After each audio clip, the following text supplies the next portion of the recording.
Guys, আমার মেয়ের জামাইয়ের জন্য শুটকির তরকারি রান্না করতেছি। পেঁয়াজ দিলাম, এখন 1 মিনিট পরে তো আদা বাটা রসুন বাটা দিলাম,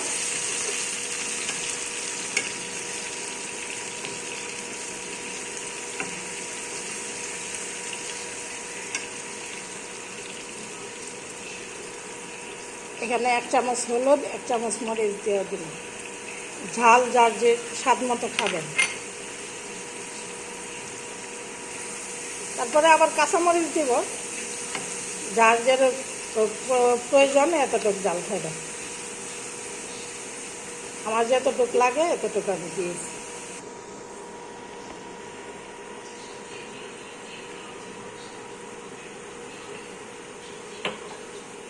মশলাটা এখন ভাজা হয়ে গেছে, এখন অল্প একটু পানি দিয়ে দিব, মশলাটা একটু ভালোভাবে কষাই দিব।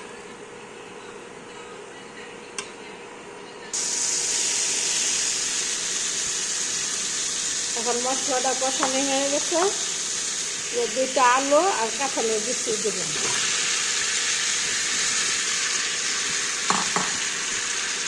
আলু দিয়েছি আমার মেয়ের জন্য, আর কাঁঠালের বিচি দিয়েছি আমার মেয়ের জামাইয়ের জন্য।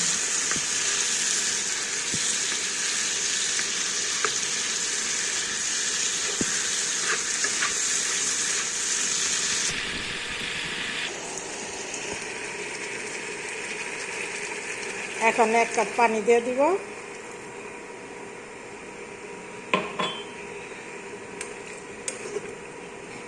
লাড়া দিয়ে ঢেকে দিব।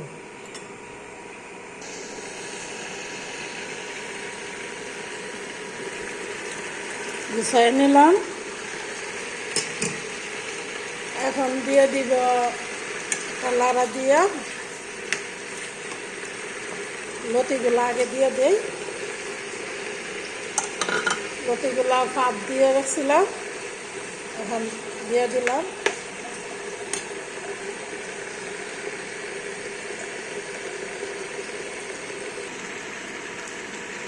এখন কলার থোরগুলাও দিয়ে দিলাম।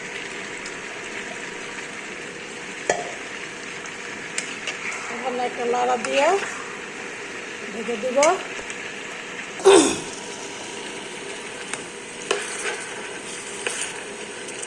লাড়া দেওয়া শেষ,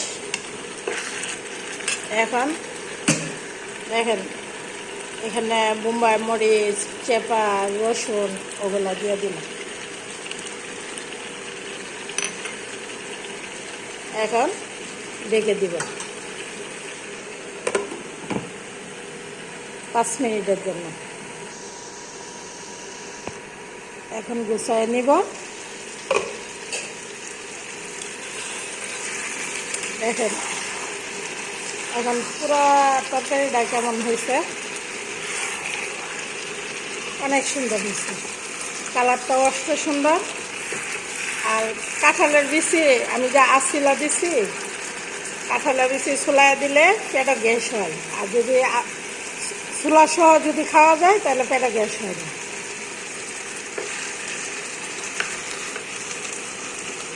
আপনারাও যদি খান তাহলে এইভাবে খাবেন, নাহলে কাঁঠালের বিচি প্রচুর গ্যাস। এখন আমার তরকারি হয়ে গেছে, এখন আপনার করে দেখাই খায়া কিরকম স্বাদ হয়েছে।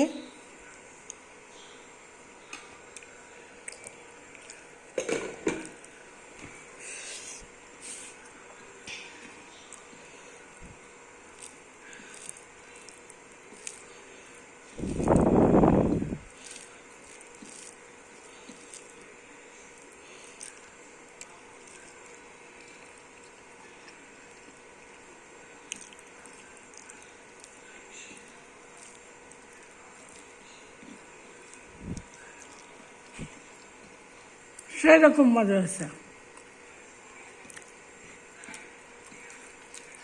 এত ডুক্তারকে দেয়া 2 প্লেট ভাত খেয়ে যাব, সেই জালও হয়েছে। মুম্বাই মরিচ দিছি।